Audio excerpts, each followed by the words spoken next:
I wanted to talk about the cannabis education company that you founded, Our Community Harvest. Tell me about that and how that came about and what it is.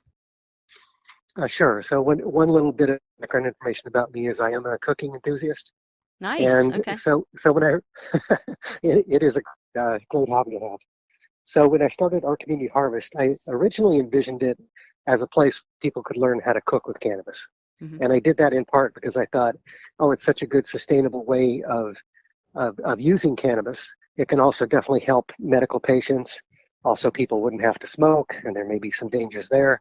So I Hmm. thought that would be a good thing to pursue, and I knew people would be kind of enthusiastic about it. But when I launched my company, even the people I was talking to that wanted to cook with cannabis, they had such a dearth of basic knowledge that I had to kind of back up and say, well, you know what? I need to become a cannabis 101 person, and Hmm. I'll always include cooking with cannabis in there. But I do need to give some basic information first before they can really come to the cooking part of it. So that's how it started, and sort of under the umbrella of our community harvest, I wanted to be a provider of education in many forms. So we do in-person seminars, we do cooking demonstrations, we write copy for websites, we do things like brochures, catalogs, posters, online courses. Really, if you name it, we want to be part of the cannabis education landscape. What do you think is the most common misconception about cooking with cannabis,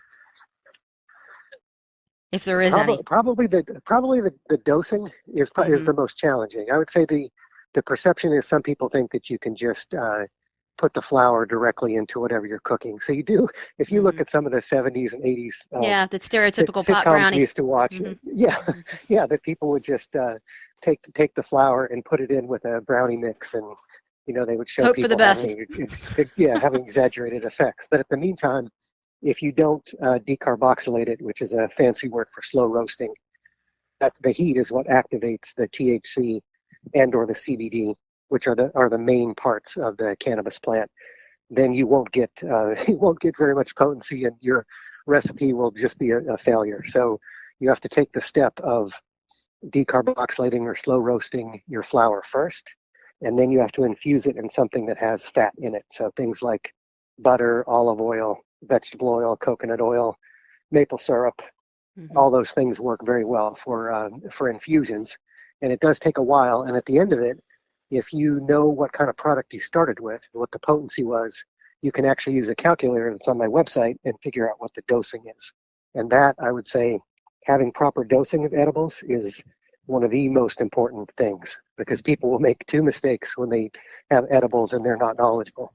So the first one is it does take 30 minutes to 2 hours before an edible will kick in. And it just depends on your physiology. You could be a avid user, male, female, big, tall, doesn't matter. It hits when it hits, and that's between 30 minutes and 2 hours. So you can imagine that some people get restless and they'll say, all right, so I took this 45 minutes ago, an hour ago, I don't feel anything. I'm going to take more. So Right. being impatient, taking a second dose is one of the big problems. Then the first one is starting with too large of a dose, because if you start with too large of a dose, you can't dial that back, and the effects are just going to come when they come, and then you may feel uncomfortable for quite some time because edibles will stay in your system and you'll feel the effects for about 4 to 8 hours. So I would say the cooking education, the biggest thing is to take the right dose, take your time, go low, go slow, know what you're taking.